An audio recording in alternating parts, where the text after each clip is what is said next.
All right, I kind of backed off on my leg workout, my back and shoulders workout, and it really did make a difference. And I feel really strong here on my chest and arms day.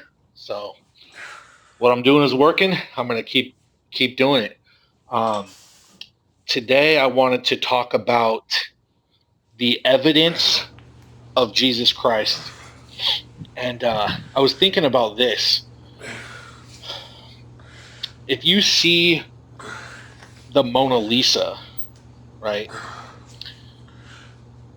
No one questions whether Leonardo da Vinci existed or not, right? Or if you look at the Sistine Chapel, no one questions if Michelangelo was a real person, right? There's no one that goes, Michelangelo wasn't a real person. I mean, you look at the Sistine Chapel and it's like, who painted that? Michelangelo did. You look at the Mona Lisa, Leonardo da Vinci, right? I mean, these are the greatest artists who ever lived. Or Shakespeare. When you read the writings of Shakespeare, you know that Shakespeare wrote them because there's no one else that could write like that. And I was just thinking about this, and I was thinking, man, I don't know why you don't hear this argument, or I haven't heard this argument. Um, but when people say that Jesus wasn't a real person, who taught the Sermon on the Mount then? Who spoke these parables? You know, where did these teachings come from?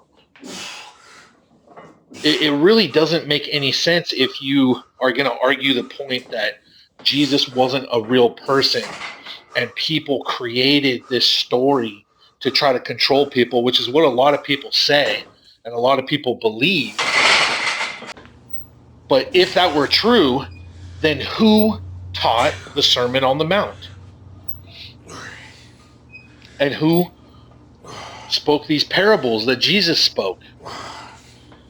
I mean, there's literally no one that compares to the teachings of Jesus Christ. No one. There's never been anything like the teachings of Jesus.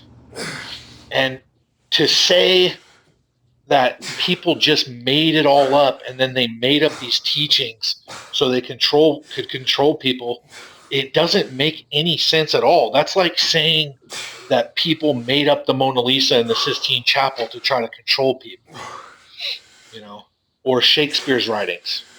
Oh, somebody, there was no person, Shakespeare never existed.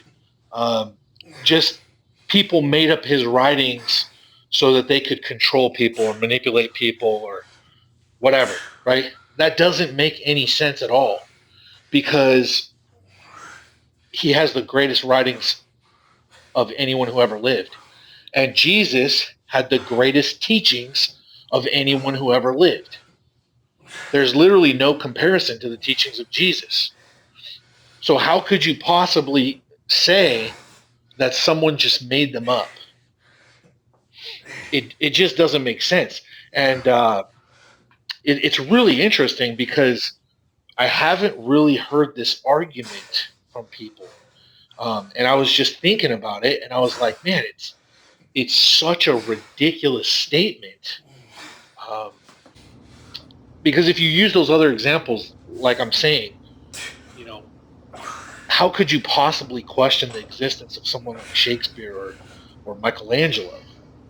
It's just absurd. Because then you're going to just say that like a common person created the Sistine Chapel or, you know, the works of art of Leonardo da Vinci or Michelangelo or of Shakespeare. Um, and Jesus's works are by far the greatest. His story is the greatest story ever told. And to think that that was just fabricated um, for some trivial reason to manipulate and control people, it literally just doesn't make any sense. Just like this, you know, video footage I have right here, I was looking, and I've never seen anything like this actually. Um, I don't even know what it was, but I was like, man, I'm gonna get some pictures and a little video of this. But there was like a ring in the sky, and it was almost like there was like a hole in the clouds. And I was like, man, this is like incredible. What is going on here? And personally, I've never seen anything like it before. And I was like, wow, this is what a beautiful thing to look at, and evidence of God in the sky. The Bible says that the heavens declare the glory of God. And there it is right there.